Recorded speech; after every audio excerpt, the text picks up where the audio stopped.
నమస్కారం BTV news కి స్వాగతం. ఈనాటి ముఖ్యాంశాలు. ఆంధ్రప్రదేశ్ రాజధాని అమరావతికి శాశ్వత చట్టబద్ధత కల్పించే దిశగా కీలక ముందడుగు.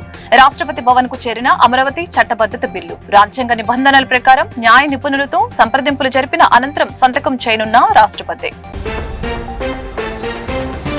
తాడిపత్రిలో పర్యటించిన ఆంధ్రప్రదేశ్ రాష్ట్ర ముఖ్యమంత్రి నారా చంద్రబాబు. జలధార, నీటి భద్రత, సాగునీటి సంఘాల బాధ్యత కార్యక్రమంలో పాల్గొన్న సీఎం. అమరావతిపై సంచలన వ్యాఖ్యలు చేసిన ఏపీ ముఖ్యమంత్రి.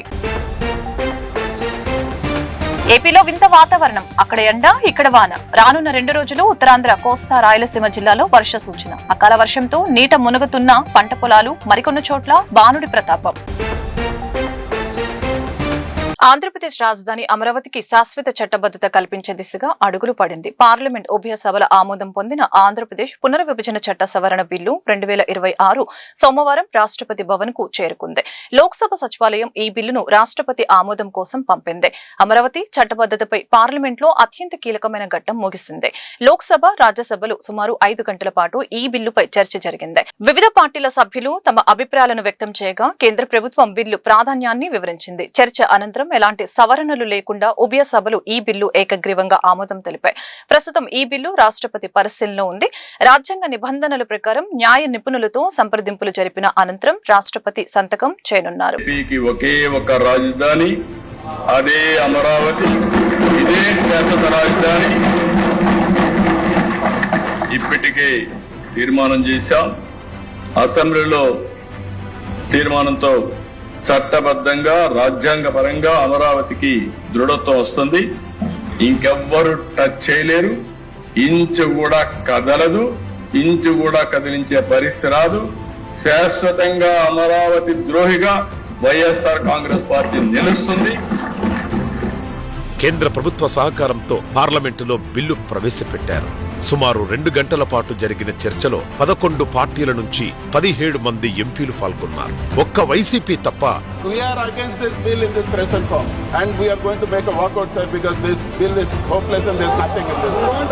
మిగిలిన అన్ని పార్టీలు బిల్లుకు మద్దతు తెలిపాయి. जो सदस्य इसके पक्ष में है वो हाँ कहे, जो सदस्य विरोध में है वो ना कहे. मेरे विचार में निर्णय हाँ वालों के पक्ष में हुआ, हाँ वालों के पक्ष में हुआ.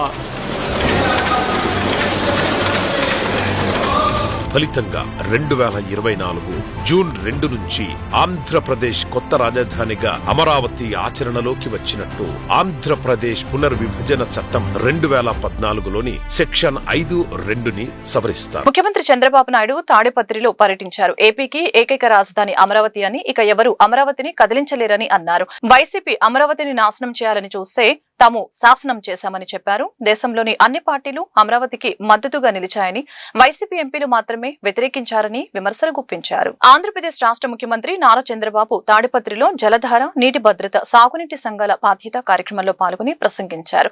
నీరు మనందరికీ సర్వస్వమని, దానిని సంరక్షించుకోవడానికి 100 రోజుల యాక్షన్ ప్లాన్ చేపట్టామని తెలియజేశారు. ఇంకుడు గుంతలు, చెక్ డ్యాంలు, తుంపర సేద్యం, సూక్ష్మ సేద్యం లాంటి అనేక ప్రయత్నాలు చేసి ముందుకు వెళ్లామని, పంట కుంటలు, కాలువలు, చెరువుల్లో మట్టి తీసి పొలాల్లో వేశామని తెలిపారు. ఎన్టీఆర్ జలసిరి ద్వారా ట్రెంచ్లు, నీరు చెట్టు, నీరు మీరు, నీరు ప్రగతి లాంటి అనేక కార్యక్రమాలు చేపట్టామని, నీటి భద్రత కార్యక్రమంలో రైతులు, సాగునీటి సంఘాల లాంటి భాగస్వాములతో ఈ తరహా కార్యక్రమాన్ని నిర్వహించుకుంటున్నామని తెలియజేశారు. అనంతపురం జిల్లాలో నీటిని సద్వినియోగం చేసుకోవాలని డ్రిప్ ఇరిగేషన్ కార్యక్రమం తీసుకువచ్చామని అన్నారు. మైక్రో ఇరిగేషన్ పై గతంలో ఇచ్చిన నివేదికే ప్రామాణికంగా మారి దేశంలో అంతా వినియోగించే పరిస్థితి వచ్చిందని తెలియజేశారు. హార్టికల్చర్ లో దేశంలో అగ్రస్థానంలో ఉన్నామని చెప్పుకొచ్చారు. ఇప్పుడు కూడా యాడికి మండలం వెనుకబడింది. ఆ యాడికి మండలాన్ని సస్యశ్యామలం చేసే బాధ్యత, పూర్తిగా నీళ్లు ఇచ్చే బాధ్యత ప్రభుత్వం తీసుకుంటాం.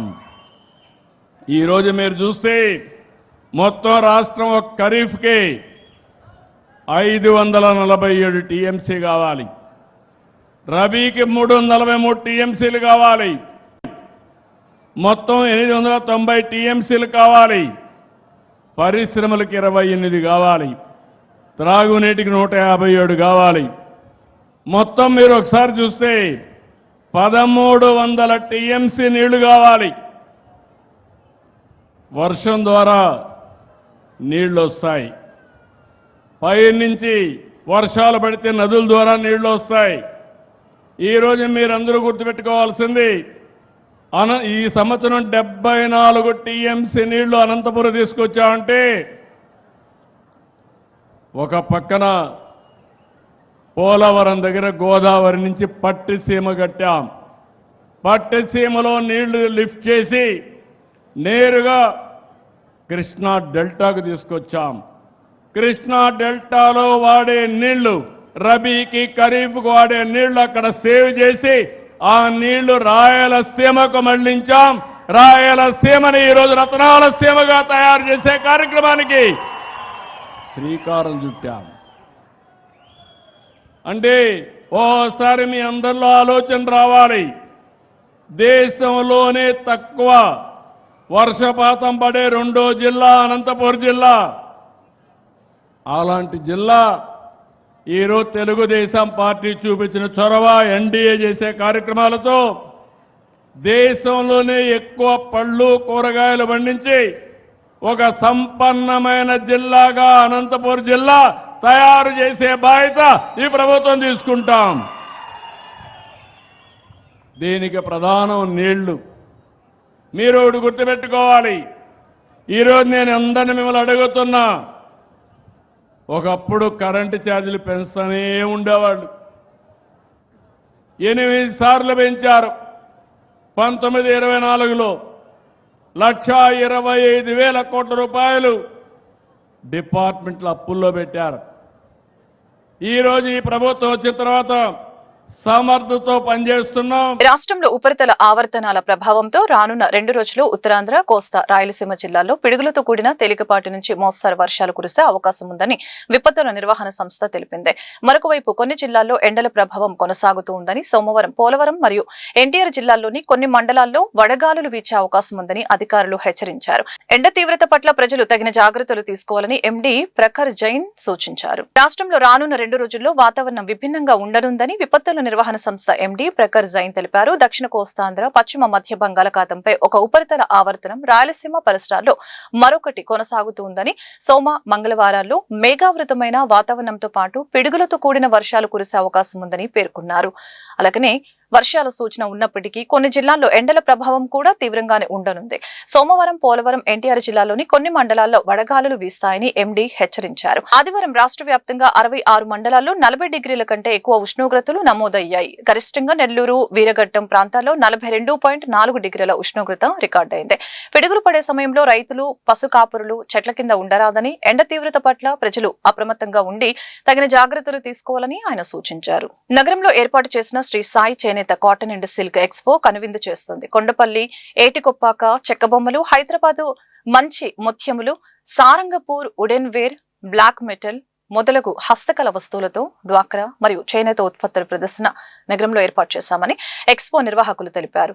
ఈ ఎక్స్పో ఈ నెల 19 వరకు కొనసాగుతుందని, నగరవాసులు ఈ అవకాశాన్ని సద్వినియోగం చేసుకోవాలని కోరారు. కొండపల్లి, ఏటికొప్పాక చెక్కబొమ్మలు, హైదరాబాద్ మంచి ముత్యములు, Sarangapur wooden ware, black metal మొదలగు హస్తకళ వస్తువులతో డ్వాక్రా మరియు చేనేత ఉత్పత్తుల ప్రదర్శన శ్రీ సాయి చేనేత కాటన్ అండ్ సిల్క్ ఎక్స్పో నగరంలోని స్టెల్లా కాలేజ్ ఆడిటోరియం నందు ప్రారంభమైంది. ఈ సందర్భంగా ఎక్స్పో నిర్వాహకులు మాట్లాడారు. గత కొన్ని సంవత్సరాలుగా విజయవాడ నగరంలో శ్రీ సాయి చేనేత కాటన్ అండ్ సిల్క్ ఎక్స్పోను ఏర్పాటు చేస్తున్నామని, నగరవాసులే కాకుండా విజయవాడ నగరం చుట్టుప్రక్కల ప్రాంతాల వారు కూడా ఈ ఎక్స్పోను సందర్శించారని తెలియజేశారు. కొండపల్లి, ఏటికొప్పాక చెక్కబొమ్మలు, హైదరాబాద్ మంచి ముత్యములు, Sarangapur wooden ware, black metal మొదలగు హస్తకళ వస్తువులతో డ్వాక్రా మరియు చేనేత ఉత్పత్తుల ప్రదర్శన ఈ నెల 19 వరకు కొనసాగుతుందని, నగరవాసులు ఈ అవకాశాన్ని సద్వినియోగం చేసుకోవాలని కోరారు. నా పేరు గోవిందు, మాది మంగళగిరి అండి. ఇక్కడ విజయవాడలోని ఎన్టీఆర్ సర్కిల్లో గల ఇక్కడ పంటకాల రోడ్లో మేరీ స్టెల్లా ఇండోర్ స్టేడియం నందు శ్రీ సాయి చేనేత cotton and silk expo Mela ఇక్కడ మేము ప్రారంభించడం జరిగిందండి. ఈ ప్రారంభం ఈ ఏప్రిల్ నెల 1వ తేదీ నుంచి ఏప్రిల్ 19వ తేదీ వరకు కొనసాగుతుందండి. ఈ ప్రదర్శనలో భాగంగా చేనేత వస్త్రాలు ఇక్కడ మనం ప్రదర్శిస్తున్నామండి. ఈ ప్రదర్శనలో భాగంగా చేనేత వస్త్రాలు వచ్చేసరికి కలంకారీ శారీస్ అండ్ మెటీరియల్స్, బాగల్పూరి శారీస్, అలాగే మంగళగిరి శారీస్ అండ్ మెటీరియల్స్, అలాగే చీరాల శారీస్ అండ్ మెటీరియల్స్, గద్వాల్ శారీస్, అలాగే కుప్పడం పట్టు saris, Venkatagiri cotton and silk saris, ఇలా అనేక రకాల మన తెలుగు రాష్ట్రాల నుంచే కాకుండా నార్త్ స్టేట్ నుంచి యూపీ నుంచి బెడ్షీట్లు, మీరట్ బెడ్షీట్లు, యూపీ ఖాదీ వస్త్రాలు, అలాగే బాగల్పూల్ శారీస్ అండ్ మెటీరియల్స్, అలాగే కాశ్మీరీ శారీస్, ఇలా అనేక రకాలైన నార్త్ స్టేట్ నుంచి కూడా మనం కొన్ని కలెక్షన్స్ ఇక్కడ మనం కలెక్షన్ చేసి అందుబాటులో ఉంచామండి. కావున విజయవాడ పరిసర మరియు పట్టణ ప్రాంత మహిళలు మరియు పురుషులు విరివిగా విచ్చేసి ఈ చేనేత వస్త్రాలు తిలకించి చేనేత వస్త్రాలు కొనుగోలు చేసి చేనేత కళాకారులకు చేయూతను అందించాలని కోరుకుంటున్నాము. అంతేకాకుండా మహిళలకు మరొక గొప్ప అవకాశం అండి. వారి వద్ద ఉన్న పాత పట్టు చీరలు ఏవైనా ఉంటే కనుక మా మేళాకు తీసుకొచ్చి ఎక్స్చేంజ్లో మళ్ళీ కొత్త పట్టు చీరలు కావాలంటే కొత్త పట్టు చీరలు పొందవచ్చండి. లేదు అంటే కనుక వాటికి విలువ కట్టించుకొని మనీ డబ్బు అండి. మన విజయవాడలో చేనేత ఎగ్జిబిషన్ ఏర్పాటు చేయడం జరిగింది. ఈ ప్రదర్శన ఈ నెల ఏప్రిల్ 1 నుంచి ఏప్రిల్ 19వ తారీఖు వరకు ఉంటుంది. ఇది సమ్మర్ సందర్భంగా ఏర్పాటు చేశారండి. ఇక్కడ వివిధ ప్రాంతాలకు చెందిన చేనేత ఉత్పత్తులు చీరాల, మంగళగిరి, వెంకటగిరి, గద్వాలు, పోచంపల్లి, నారాయణపేట అన్ని వివిధ రకాల చేనేత ఉత్పత్తులు, అలాగే టవల్స్, లుంగీలు, bedsheets, tops, jewellery item, bedsheets అన్ని వివిధ ప్రాంతాలకు చెందిన 18 రాష్ట్రాలకు చెందిన కళాకారులంతా చేనేత ఉత్పత్తి ప్రదర్శన అమ్మకం ఏర్పాటు చేశారండి. విజయవాడ ప్రజలు ఎప్పుడూ చేనేత ఉత్పత్తులు చక్కగా కొనుగోలు చేసి మమ్మల్ని ఆదరిస్తూ ఉంటారు. అది ఈ ప్రదర్శన ఉదయం 10 గంటల నుంచి రాత్రి 9 గంటల వరకు ఉంటుంది. ప్రవేశం ఉచితం, పార్కింగ్ ఉచితం. విజయవాడ ప్రజలందరూ ఎప్పటిలాగా మమ్మల్ని ప్రోత్సహించి చేనేత ఉత్పత్తులు తిలకించి కొనుగోలు చేసి మమ్మల్ని ప్రోత్సహించవలసిందిగా కోరుచు. మత సామరస్యం పాటించే విజయవాడ నగరానికి తాను ఎంపీగా ఉండటం తన అదృష్టమని ఎంపీ కేశినేని శివనాథ్ పేర్కొన్నారు. గత ప్రభుత్వ హయాంలో గుంటూరు వంటి చోట్ల క్రైస్తవ ఆస్తులపై దాడులు జరిగిన పరిస్థితి నేడు లేదని ఆయన స్పష్టం చేశారు. ముఖ్యమంత్రి నారా చంద్రబాబు నాయుడు క్రైస్తవుల అభ్యున్నతికి కాంక్షించే గొప్ప నాయకుడని కొనియాడారు. విజయవాడ గాయత్రీనగర్లోని మారనాథ దేవాలయ సేవా సంఘం మరియు గ్రేటర్ విజయవాడ పాస్టర్స్ ఫెలోషిప్ సంయుక్త కార్యక్రమంలో ఆర్థిక సహాయంతో అంతిమ యాత్ర వాహనాన్ని శివనాథ్ చిన్ని సందర్భంగా ఎంపీ కేశినేని చిన్ని ఆంధ్రప్రదేశ్ లో అన్ని మతాలు గౌరవించే రాష్ట్రమని విజయవాడ సమ్మేళనానికి నిలువుటద్దమని అన్నారు. కూటమి ప్రభుత్వం క్రైస్తవ కట్టుబడి ఉందని, గత ప్రభుత్వం వంటి చోట్ల క్రైస్తవ దాడులు జరిగిన పరిస్థితిని ఆయన స్పష్టం చేశారు. రాజధానికి పార్లమెంట్ ఆమోదం నేపథ్యంలో విజయవాడ అభివృద్ధిని అడ్డుకోలేరని, నగరం త్వరలో మున్సిపల్ కార్పొరేషన్ గా ఎదుగుతుందని ఈ సందర్భంగా తెలియజేశారు. రామ్మోహన్ మాట్లాడుతూ ఈ సహకారంతో నగరంలో ఎదుర్కొంటున్న అన్ని సమస్యలని ఈ సందర్భంగా హామీ ఇచ్చారు. విజయవాడ అవుతుందని ముందుగానే 5 ఏళ్ల క్రితమే పాస్టర్షిప్ ఏర్పాటు చేసిన నిర్వాహకులు ఈ సందర్భంగా అభినందించారు. ఈ మహా విజయవాడలో అందరం కూడా అన్నదమ్ములాగా కలిసి, మతాలకు అతీతంగా కూడా అన్నదమ్ములాగా కలిసి వాడని ఒక మహాకెళ్ళే కార్యక్రమం అందరం కూడా కలిసికట్టుగా పనిచేయగానే ఇవాళ greater Vijayawada pastors fellowship association వారికి కేశినేని ఫౌండేషన్ ఇవాళ వ్యాను వాళ్ళు ముందు ఇవ్వడం జరిగింది. 2 వ్యాన్లు ఇస్తానని. ఇవాళ ఒక వ్యాను, ఒక 2-3 నెలల్లో 2వ వ్యాన్ కూడా చేసి సిద్ధం చేసి వారి తగ్గట్టుగా ఈ వ్యాన్ ఇవ్వడం జరిగింది. నిజంగా నాకు అతి అభిమానించే గద్దె రామ్మోహన్ ఇది ప్రారంభించి ఇవ్వటం జరిగింది. తప్పకుండా విషయం ఏంటంటే రేపు రాబోయే కాలంలో పోతుంది. ఈ విజయవాడని దైవజనులందరూ కూడా ఎప్పుడో గ్రేటర్ విజయవాడ పాస్టర్స్ అసోసియేషన్ పెట్టుకుని మాకు ఒక మాట ఇచ్చారు. అది ప్రారంభించాలైందంట. తప్పకుండా ఈ సందర్భంగా వారికి అభినందించుకుంటూ వాళ్ళు ఒకటి మన మంచి ప్రభుత్వంలో కుల మతాలకు అతీతంగా ముఖ్యమంత్రి నారా చంద్రబాబు చెబుతారు. ఇది ఆంధ్రప్రదేశ్ రాష్ట్రం నంబర్ 1 సెక్యులర్ రాష్ట్రం. ఏ కుల మత ఉండాల్సిన రాష్ట్రం ఆంధ్రప్రదేశ్ అని అంటున్నారు అని పెద్దగా వక్కానిస్తూ ఉంటారు. పండుగ సందర్భంగా ఈ పర్వదినం అయిన ఈ రోజున కేశినేని ఫౌండేషన్ ద్వారా కేశినేని చిన్ని గారు విజయవాడ గ్రేటర్ పాస్టర్స్ సమాఖ్య మొత్తానికి 2 వ్యాన్లు ఇవ్వడానికి నిర్ణయించి ఒక వ్యాన్ ఈ రోజున నా చేతుల మీద కూడా ఇప్పించిన మనస్ఫూర్తిగా ఆ దేవుడి యొక్క అనుగ్రహం నేను భావిస్తూ వందనాలు తెలియజేస్తూ ఆంధ్ర రాష్ట్రంలో నారా చంద్రబాబు నాయుడు గారు ముఖ్యమంత్రి అయిన దగ్గర నుంచి కూడా కులాల మధ్య భేదాలు రాకుండా, మతాల మధ్య ఎలాంటి అభిప్రాయ భేదాలు లేకుండా మత సామరస్యాన్ని కాపాడడానికి పెద్దపీట వేసి పరిపాలన చేసిన సంగతి ప్రతి ఒక్కళ్ళు కూడా ఒప్పుకోక తప్పదు. ఎవరికి ఏ సమస్య వచ్చినా మైనారిటీస్ సంరక్షించుకోవాల్సిన బాధ్యత ఉందని చెప్పి భావించే వ్యక్తి నారా చంద్రబాబు నాయుడు గారు. అంతేకాకుండా వాళ్ళ అవసరాలకి ప్రజాప్రతినిధులుగా మన బాధ్యత ఉందని చెప్పి ఆ బాధ్యతని తెలుసుకొని ఆయన యొక్క సూచనల మేరకు ఇలాంటి కార్యక్రమం చేసిన మన ఎంపీ కేశినేని శివనాథ్ చిన్ని గారికి మనస్ఫూర్తిగా నేను వందనాలు తెలియజేస్తూ ఇలాంటి కార్యక్రమం అనేకమైన చేసే శక్తి ఆ భగవంతుడు ప్రసాదించాలని మేము ఎల్లవేళ కూడా ఎక్కడ ఏ చిన్న చాలా సంతోషకరమైనటువంటి రోజు. ఎందుకంటే ఈ ప్రభుత్వం, కూటమి ప్రభుత్వం అధికారంలోకి రాగానే విజయవాడ పాస్టర్స్ అంటే ముఖ్యంగా గ్రేటర్ విజయవాడ పాస్టర్స్ ఫెలోషిప్స్కి మేము ఇలా వాహనాలు ఇస్తాము. మహాప్రస్థానం అంటే ఎవరైనా చనిపోతే వారిని తీసుకుని వెళ్ళటానికి అని చెప్పి మాట ఇచ్చారు. మన ఎంపీ గారు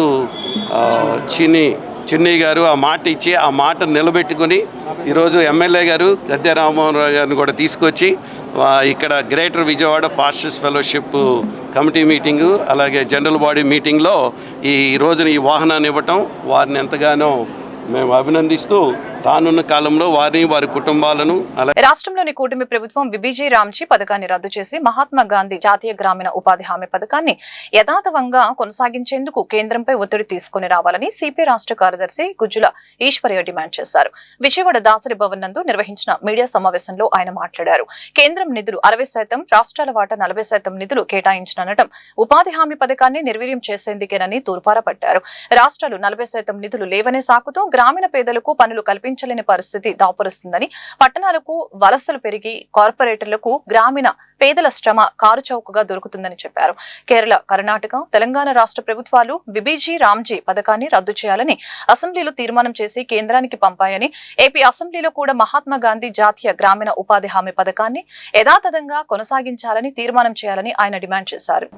డి రాజా గారు, అదేవిధంగా సిపిఐ జాతీయ నాయకులు కె నారాయణ గారు, సిపిఐ జాతీయ కార్యదర్శి యానీ రాజా గారు, సిపిఐ జాతీయ కార్యవర్గ సభ్యురాలు అక్కినేని వనజ గారు, అదేవిధంగా వ్యవసాయ కార్మిక సంఘానికి సంబంధించినటువంటి ఇతర పార్టీ నేతలంతా కూడా ఈ పాదయాత్రలో ప్రత్యక్షంగా వారు పాల్గొనడమే కాకుండా ఈ పాదయాత్రకు సంఘీభావంగా సిపిఎం రాష్ట్ర కార్యదర్శి వి శ్రీనివాసరావు గారు, వైఎస్ఆర్ కాంగ్రెస్ పార్టీ మాజీ మంత్రివర్యులు సాకే శైలజానాథ్ గారు, కాంగ్రెస్ పార్టీ సీనియర్ నాయకులు రఘువీరారెడ్డి గారు, అదేవిధంగా పిసిసి అధ్యక్షురాలు షర్మిల గారు, ఇతర లెఫ్ట్ పార్టీలంతా కూడా ఈ పాదయాత్రకు సంఘీభావంగా పాల్గొనబోతూ ఉన్నారు.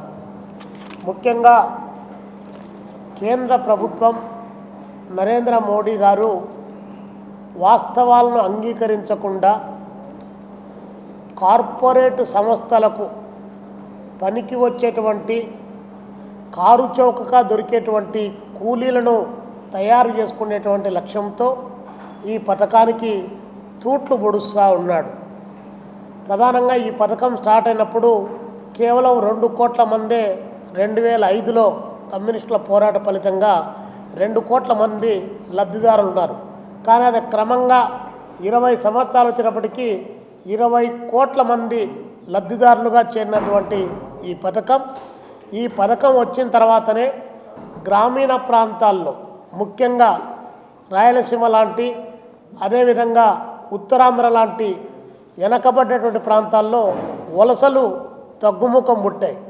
వలసలు ఎప్పుడైతే గ్రామీణ ప్రాంతాల్లోంచి వలసలు తగ్గుముఖం పుట్టాయో అప్పుడు పట్టణ ప్రాంతాల్లో ఉన్నటువంటి కంపెనీలకు పనికొచ్చేటువంటి కారు చౌకగా కూలీలు దొరకనటువంటి పరిస్థితి ఏర్పడింది.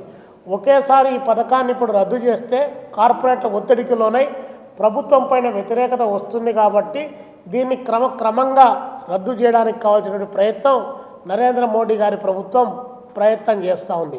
అందులో భాగంగానే మేము అధికారంలోకి వచ్చిన తర్వాత ఈ 2025లో ఈ చట్టాన్ని మేము ఇంప్లిమెంట్ చేసే సందర్భంలో గతంలో ఉన్న ప్రభుత్వం 100 రోజులే ఇచ్చింది, మేము 125 రోజులకు పెంచుతున్నామని చెప్పి నరేంద్ర మోడీ గారు అబద్ధాలను నమ్మబలికేటువంటి పద్ధతిలో ప్రయత్నం చేస్తున్నాడు. వేసవి కాలంలో శరీరానికి చల్లదనాన్ని అందించే పానీయాలు అత్యంత అవసరమని, ముఖ్యంగా మజ్జిగ వంటి సహజ పానీయాలు ఆరోగ్యానికి ఎంతో మేలు చేస్తాయని ప్రభుత్వ విప్ సెంట్రల్ నియోజకవర్గ శాసనసభ్యులు బోండా ఉమామేశ్వరరావు తెలిపారు.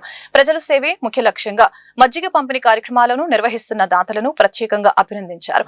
సమాజంలో సేవాభావం పెంపొందించేందుకు ప్రతి ఒక్కరూ తమ వంతు బాధ్యతను నిర్వర్తించాలని పిలుపునిచ్చారు. సోమవారం సెంట్రల్ నియోజకవర్గంలోని 58వ డివిజన్ నందమూరి నగర్ 100 అడుగుల రోడ్డు వద్ద తీవ్ర ఎండల నేపథ్యంలో ప్రజలకు ఉపశమనం కలిగించే ఉద్దేశంతో మజ్జిగ పంపిణీ కేంద్రాన్ని ఘనంగా ప్రారంభించారు. వేసవి కాలంలో పెరుగుతున్న ఉష్ణోగ్రతల కారణంగా పాదచారులు, వాహనదారులు తీవ్ర ఇబ్బందులు ఎదుర్కొంటున్న నేపథ్యంలో వారికి తక్షణ శాంతిని కలిగించేలా ఈ చలివేంద్రం ఏర్పాటు చేయడం జరిగింది. సెంట్రల్ నియోజకవర్గ real estate dealers, builders, mediators మరియు దాతల సమిష్టి సహకారంతో ఈ సేవా కార్యక్రమం చేపట్టడం ప్రత్యేకమని తెలిపారు. దాతలు జలసూత్రం శ్రీనివాసు, కాకొల్లు మహేంద్రనాథ్ బాబీ ఆధ్వర్యంలో ఏర్పాటు చేసిన మజ్జిగ పంపిణీ కేంద్రం వేసవి కాలం అంతా నిరంతరాయంగా కొనసాగుతూ ప్రజలకు సేవలు అందించనుంది. ప్రతిరోజు వందలాది మంది ఈ కేంద్రం ద్వారా ప్రయోజనం పొందేలా ప్రత్యేక ఏర్పాట్లు చేయడం జరిగింది. ఆంధ్రప్రదేశ్ శాశ్వత రాజధానిగా అమరావతికి పార్లమెంట్ లో చట్టబద్ధత కల్పించిన సందర్భంగా రాజధాని ప్రాంతం రైతులు, మహిళలు అమ్మవారికి సారె, చీర సంబరాలతో కొండవీడు వాగు ఆనకట్ట ప్రాంతం నుండి పాదయాత్రగా బయలుదేరి ప్రకాశం బ్యారేజీ మీదుగా శ్రీ కనకదుర్గ నగర్ లిఫ్ట్ వైపు నుండి ఇంద్రకీలాద్రి చేరారు. అమరావతి రైతులకు ఆలయం చైర్మన్ శ్రీ బొర్రా రాధాకృష్ణ గాంధీ కనకదుర్గ నగర్ ఎంట్రన్స్ లో స్వాగతం పలికి వారితో పాటు ఆలయానికి చేరుకున్నారు. ఈ ఆలయ ఈవో వికే సీనా నాయక్ ఆధ్వర్యంలో అర్చక బృందం ప్రధాన రాజగోపురం వద్ద రైతుల్ని స్వాగతించి శ్రీ అమ్మవారి దర్శనం చేయించారు. దర్శనం అనంతరం వేద ఆశీర్వచనం అందించి అమ్మవారి కుంకుమ ప్రసాదాలను చైర్మన్ ఈవో వారులు అందజేశారు. రైతులంతా అమ్మవారి అన్నప్రసాదం స్వీకరించి ముందుకు సాగారు.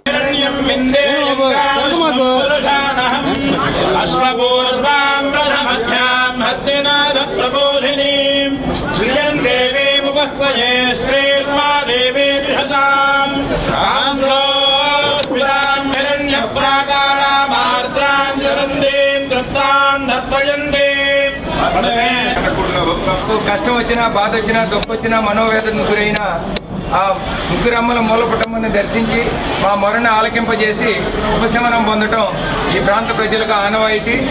దాని ప్రకారమే ఈ రాజధానికి కూడా చట్టబద్ధత కావాలని అమ్మవారిని కోరుకోవడం జరిగింది. దానికి అన్ని రకాల మార్గాల్ని సుగమం చేసి దేశవ్యాప్తంగా కూడా అమరావతి ఆంధ్రప్రదేశ్ రాజధానిగా ఉంటుందని భావించేటట్లు చేసి అందరి మద్దతు పొంది ఈరోజు ఆ యొక్క అమరావతి రాజధానికి చట్టబద్ధత వచ్చింది. దాని నిమిత్తం మేము కోరిన మీదట చైర్మన్ గారు బొర్రా రాధాకృష్ణ గారు, అదేవిధంగా ఈవో గారు సీనా నాయక్ గారు మమ్మల్ని సాదరంగా ఆహ్వానించి, ఎందుకంటే ఈ రాష్ట్రం సౌభాగ్యంగా ఉండటానికి మీ వంతు కర్తవ్యం ఉంది కాబట్టి మీకు అమ్మవారి కృపని మీ మీద ఉంటుంది కాబట్టి మిమ్మల్ని సాదరంగా ఆహ్వానిస్తామని చెప్పి మాకు ఈ విధంగా దర్శన ఏర్పాట్లని, అదేవిధంగా తీర్థ ప్రసాదాలను అందించినటువంటి చైర్మన్ గారు బొర్రా రాధాకృష్ణ గారికి, ఈవో గారు సీనా నాయక్ గారికి, అమరావతి రాజధాని ఐక్య కార్యాచరణ, అదేవిధంగా సిబ్బందికి, పూజారుల గారికి, అదేవిధంగా మీడియా మిత్రులందరికీ కూడా అమరావతి రాజధాని ఐక్య కార్యాచరణ సమితి తరఫున పేరు పేరున ప్రతి ఒక్కరికి హృదయపూర్వక ధన్యవాదాలు తెలియజేసుకుంటా ఉన్నాం. యేసుక్రీస్తు బోధించిన ప్రేమ, క్షమ, సమాధాన సందేశాన్ని ప్రతి ఒక్కరూ తమ జీవితాల్లో ఆచరించాలని క్రీస్తు సహవాసం ప్రార్థనా మందిరం సంఘ కాపరి బ్రదర్ కేఆర్ రాజు తెలిపారు. సమాజంలో కలహాలు, విభేదాలు తొలగి ప్రజలలో పరస్పర ప్రేమ, ఐక్యత, సమాధానం పెరగాలని ఆకాంక్షించారు. ఈస్టర్ పర్వదినాన్ని పురస్కరించుకొని చిట్టినగర్లోని క్రీస్తు సహవాసం ప్రార్థనా మందిరం ఆధ్వర్యంలో ప్రత్యేక ప్రార్థనను నిర్వహించారు. ఈ సందర్భంగా యేసుక్రీస్తు పునరుద్ధరణాన్ని కళ్లకు కట్టినట్లు ప్రతిబింబించేలాగా రూపొందించిన ప్రత్యేక నాటిక స్క్రిప్ట్ కార్యక్రమాన్ని హైలైట్ గా నిలిచింది. యేసుక్రీస్తు సిలువ వేయబడిన ఘట్టం నుంచి పునరుద్ధానం వరకు జరిగిన సంఘటనల్ని హృదయానికి హత్తుకునేలా ప్రదర్శించడంతో ప్రతి ఒక్కరూ భావోద్వేగానికి గురయ్యారు. ఈ సందర్భంగా సంఘ కాపరి బ్రదర్ కేఆర్ రాజు మాట్లాడారు. యేసుక్రీస్తు పునరుద్ధానం క్రైస్తవ విశ్వాసానికి మూలస్తంభమని ఈ సందర్భంగా తెలియజేశారు. ద్వేషాన్ని ప్రేమతో, చెడుని మంచితో జయించాలని యేసు బోధించారని, ఆ సందేశాన్ని ప్రతి ఒక్కరూ తమ జీవితంలో ప్రతిఫలింపచేయాలని ఆయన పిలుపునిచ్చారు.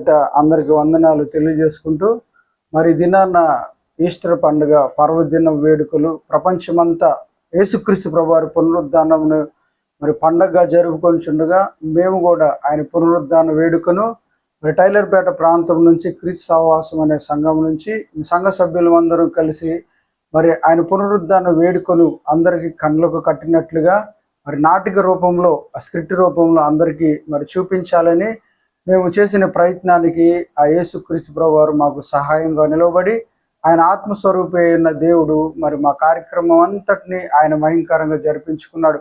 అందుని బట్టి ఆ దేవాది దేవుని మహిమపరుస్తున్నాం. అదే రీతిగా మరి స్క్రిప్ట్ మొత్తానికి ఎవరైతే ఆది నుంచి అంతం వరకు మాకు తోడుగా ఉండి మరి వారి సహాయ సహకారాలు అందించారో వారికి కూడా యేసుక్రీస్తు ప్రభు వారి పేట కృతజ్ఞతలు తెలియజేసుకుంటూ మరి భూమి పుట్టినది మొదలుకొని ఇప్పటి వరకు అనేక మంది గొప్పవారు గనులైన వారు చనిపోయారు, కానీ లేపబడిన వాడు ఒక్కడే యేసుక్రీస్తు ప్రభువారు. అందుని బట్టి పునరుద్ధరణ క్రీస్తుని మేము ప్రకటిస్తున్నాము. మృతుల్లో నుంచి లేపబడిన వాడు ఆయన ఒక్కడే ఆది సంభూతుడై మనుషుల పాపాల కోసం ఆయన భూమి మీదకు వచ్చి తనకు తాను ఆయన రిక్తుడిగా మార్చబడి మరి మనుషుల పాపాలన్నీ ఆయనపై మోపుకొని మరణపు ముళ్ళును విరగదీస్తున్న దేవుడు. ఆయన నమ్ముకున్న వారు చనిపోయినను తిరిగి లేస్తారని చెప్పి ఆయన ప్రపంచ మానవాళికి ఒక గొప్ప సువార్తను అందించారు.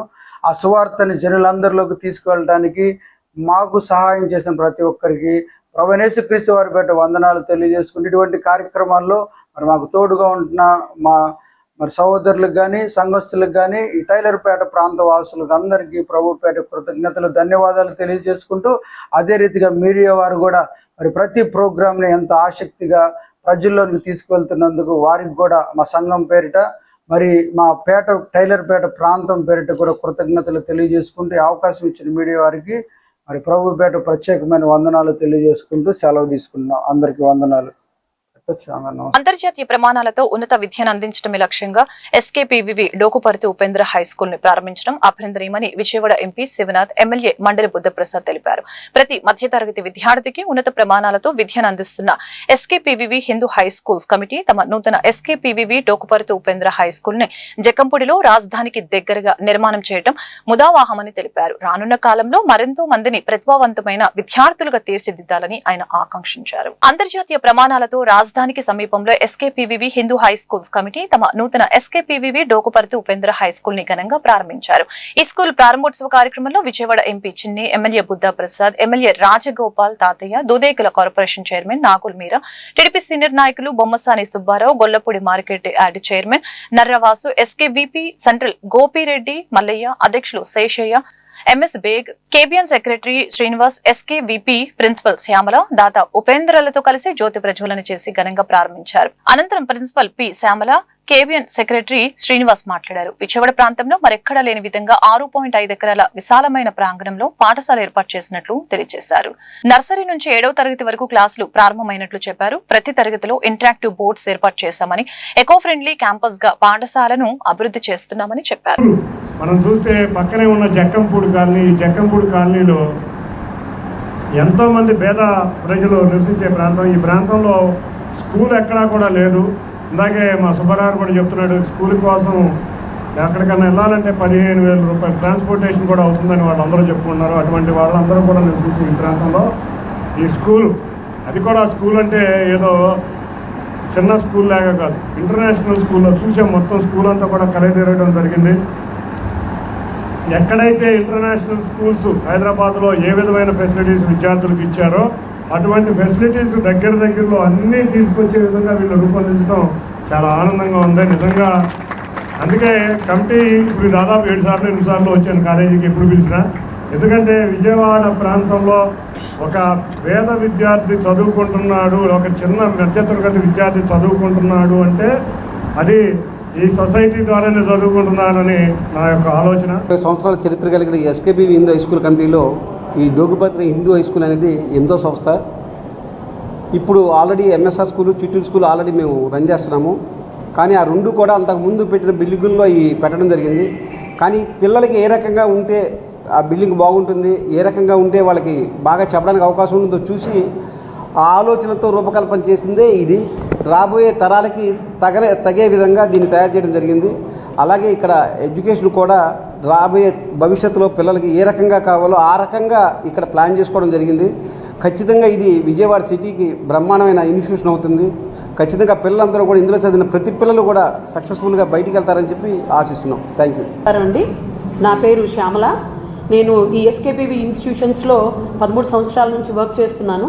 12 సంవత్సరాలుగా ప్రిన్సిపల్గా వర్క్ చేస్తున్నాను ఎంఎస్ఆర్ స్కూల్లో. ఇప్పుడు ఆ సంస్థ వాళ్ళే నన్ను ఈ కొత్త ఇన్స్టిట్యూషన్ ఎస్కేపీవి డోకపర్తి ఉపేంద్ర హై స్కూల్కి ప్రిన్సిపల్గా అపాయింట్ చేశారు. దానికి సంస్థ అందరికీ రుణపడి ఉంటాం. సంస్థ గురించి వస్తే ఇది కంప్లీట్లీ సిబిఎస్ఈ కరికులంతో స్టార్ట్ అవుతున్న ఇన్స్టిట్యూషన్ అండి.